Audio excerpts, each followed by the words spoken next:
Hello. Today's video is going to wrestle with that tricky little topic, unseen poetry, which pops up for Edexcel students at the tail end of their Paper 2 literature exam. It's the last thing you'll see in that paper. I dare say it's the last thing you'll want to see. As you know, the charmers from the exam board Edexcel, they insist that you look at 2 unseen poems. So we will too in this video. We're going to analyse how language and structure affects the reader, linking our ideas, of course, to an exam question.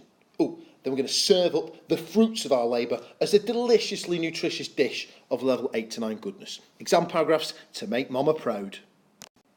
Now, Mr. Taylor probably needs a better hobby because he finds it big fun taking all the examiner's mark schemes and breaking them down into easy to follow guidance. So, you've got short and sweet tips to help students shape their work in the exam. These are the 4 tips I strongly advise you following for unseen poetry. Write in that critical formal style. Avoid slang, reject informal lexis or language. Also, you need to be analysing language and structure. If you're just looking at one, you're snookered. You're dead in the water. Make sure you look at both. And of course, you need to say what the effect of those techniques is on the reader. You'll be backing up with relevant evidence. That might be referring to a rhyme scheme. Normally, however, it will be laid on a quotation, won't it, that backs up your point. And finally, of course, this is a comparative question, so you're forging links between the 2 poems, the 2 texts. And I've offered up double bubble here, folks. We've got the first poem we're going to look at and the exam question. Now, that question is laid out very much in the style of the Edexcel unseen poetry question, the kind of thing that's going to jump out from the exam booklet on the day and hit you in the eye. Now, I've got busy with decorative flourishes of yellow highlighter just so we can identify the question's key words. We've got compare highlighted because, of course, we're looking at 2 texts here, 2 poems. The ways refers to the language and the structural techniques that the writer uses, and both poems we're going to be looking mainly at how these poems present birds or avian life. Jump over to the poem now on the left. You see I've already got busy and found 3 details that help to present birds. Believe you me, there were stacks to go from. I've just locked in on these 3. And of course, in my tireless endeavour to ramp up your marks, ramp up your grades, I've tried to winkle out 2 techniques from each of those quotations. And here's the second bird-related or avian poem we're going to be sticking our beaks into today. Although it's small, the eagle, it really is a tombola of techniques. And I'm going to look at rhyme scheme, and from that first line, perhaps the alliteration of the k sound, maybe the verb clasps as well. Bottom line, thunderbolt, we've got a nice simile there. I'm going to try and pull out 2 interpretations there, 2 meanings for that line. I think that's going to be a real feather in my cap. Feather in my cap, of course, being a not-so-hilarious bird joke. But then again, I am making these things up on the spot. Let's face it, I'm winging it. We'll bounce on to our first comparison now. We're going to look at the difference in the ways that both poets handle structural techniques to present birds in a certain way. Now, the first one, McKay's poem, we've got some enjambment here. Scare the singing birds of earth away, / that denotes the line break, as blah, blah, blah. And I'll tell you what, folks, there is not a like button big enough to express my adoration for enjambment. A, it's easy to spot, any noddy can do it. There's no punctuation at the end of the line, is there? B, it's an easy win. It creates pace, and all you have to do really is think, why does the writer want to create pace here?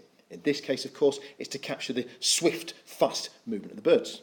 Drop down to Tennyson's poem, and we've got a fixed AAA rhyme scheme here. And I'm going to argue that kind of captures the fixed or steady or regular flight pattern or style of the bird. Now, Tennyson, the poet, might be looking down at me thinking, ha, ha, ha, you spud-faced simpleton, that is not the effect that I intended. Well, let me tell you, I do not care what Tennyson thinks. I just know I've got to please the examiner, and this interpretation will. So here's our first paragraph on the eagle. This is what it's going to look like in the exam. You might say what it's going to look like without its makeup on. Because in the next slide, what I'm going to do for you good people is razzle up this paragraph with some slick colour coding, which is going to be all the better to help us see why it's good, kind of to identify the best bits. Beautiful, eh?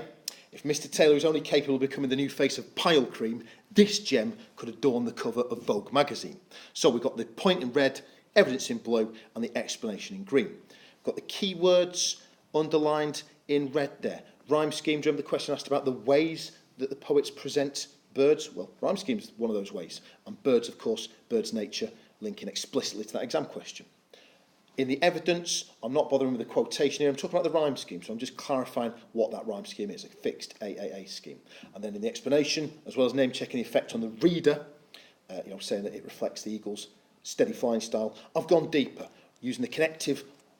Moreover, I've launched into a secondary interpretation, just to hammer home my amazeballs credentials to the examiner. I've said it maybe captures a fixed, predictable behaviour of the bird. On to the comparative paragraph now, forging a link between Tennyson and Mackay's poem. You'll notice I've opted for a very simple, no-frills comparison here. I've just tonked in the connective in purple, in contrast.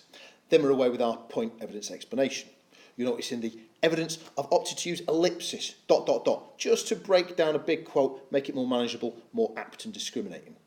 Again, I've gone for a secondary interpretation in the evidence, the stuff in green. I've scratched my head, dredged up some dandruff and thought about what that adjective singing adds to the meaning of the line. Because of course it shows the birds that prey ruin the lives of the other birds. They kind of eat into the cocktail hour of the other birds.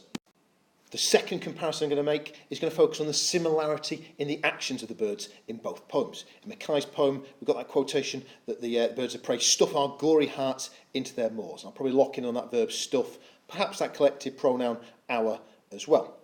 In Tennyson's poem, we'll look at that simile about like a thunderbolt. Apologies for the Santa Claus joke, top left. Let's face it, nobody's going to be going ho ho ho at that, are they? You know the drill by now. This is the paragraph focusing on that simile, like a thunderbolt, in Tennyson's poem, The Eagle. Notice how I've tackled that double meaning, the two interpretations. As I've said in the explanation, there is a multiplicity of meaning here. You mention that line, the examiner's ears are going to prick up like a greyhound's. He's going to get very excited. And I've used firstly, and at the bottom, also, just to usher in and present those two interpretations. Oh, handling connotations at the bottom I see as well, like a champ. Here's the comparative paragraph, along with some atrociously photoshopped pictures on the right. You'd never see the joy in there, would you?